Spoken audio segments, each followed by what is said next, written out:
May it please the court, opposing counsel, members of the jury. My name is Amishi Ahmed, and I, along with my co-counsel, represent the defendant, Connie McLeod, in tonight's proceedings. Robin Locksley is reasonable doubt. But before I go any further, let me explain simply what happened. On the night of October 30th, 2024, someone broke into Ruffed Grouse High School. They smashed through concrete flooring and uncovered a time capsule that was buried there way back in 1905. And that is the extent of it.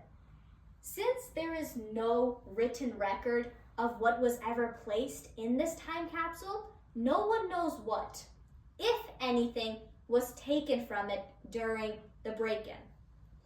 Over the years, some people have speculated that a necklace owned by my client's grandmother was placed in this time capsule. We know that this is not true because that necklace was given to my client, Connie McLeod, from her grandmother before she began college.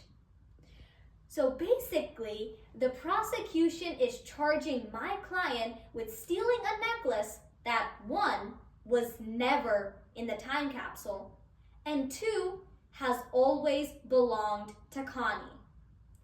So how did we get here today?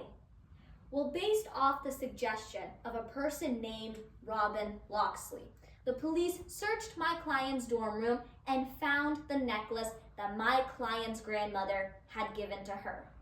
Now, Robin had motive as to why they did this. Robin Locksley held a grudge against my client, which transformed into a direct competition for a single honor society spot. And by being in trial today, Miss Connie McLeod is no longer a candidate for that spot, but Robin Locksley is. The charge the prosecution is bringing against my client is grand larceny. This charge has 4 elements to it. First, that my client took a necklace.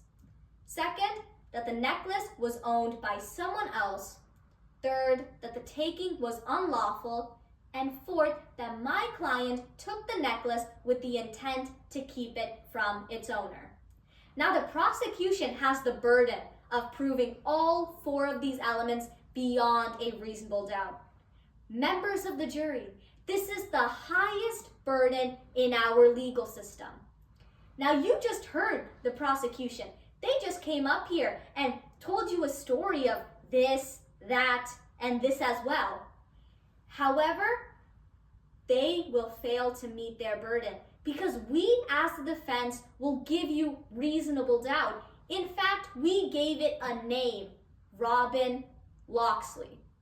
The prosecution is charging my client with stealing a necklace, but they cannot place my client at the crime scene and they cannot place this necklace in the time capsule.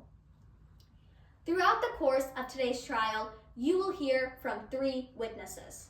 First, historian Mandy Montoya, who will tell you about Robin's obsession with this time capsule, how Robin Locksley knew where it was, and how Robin Locksley wanted to dig for it on their own. Next, you will hear from Pledge Master of an Honor Society, Ali Jerovich.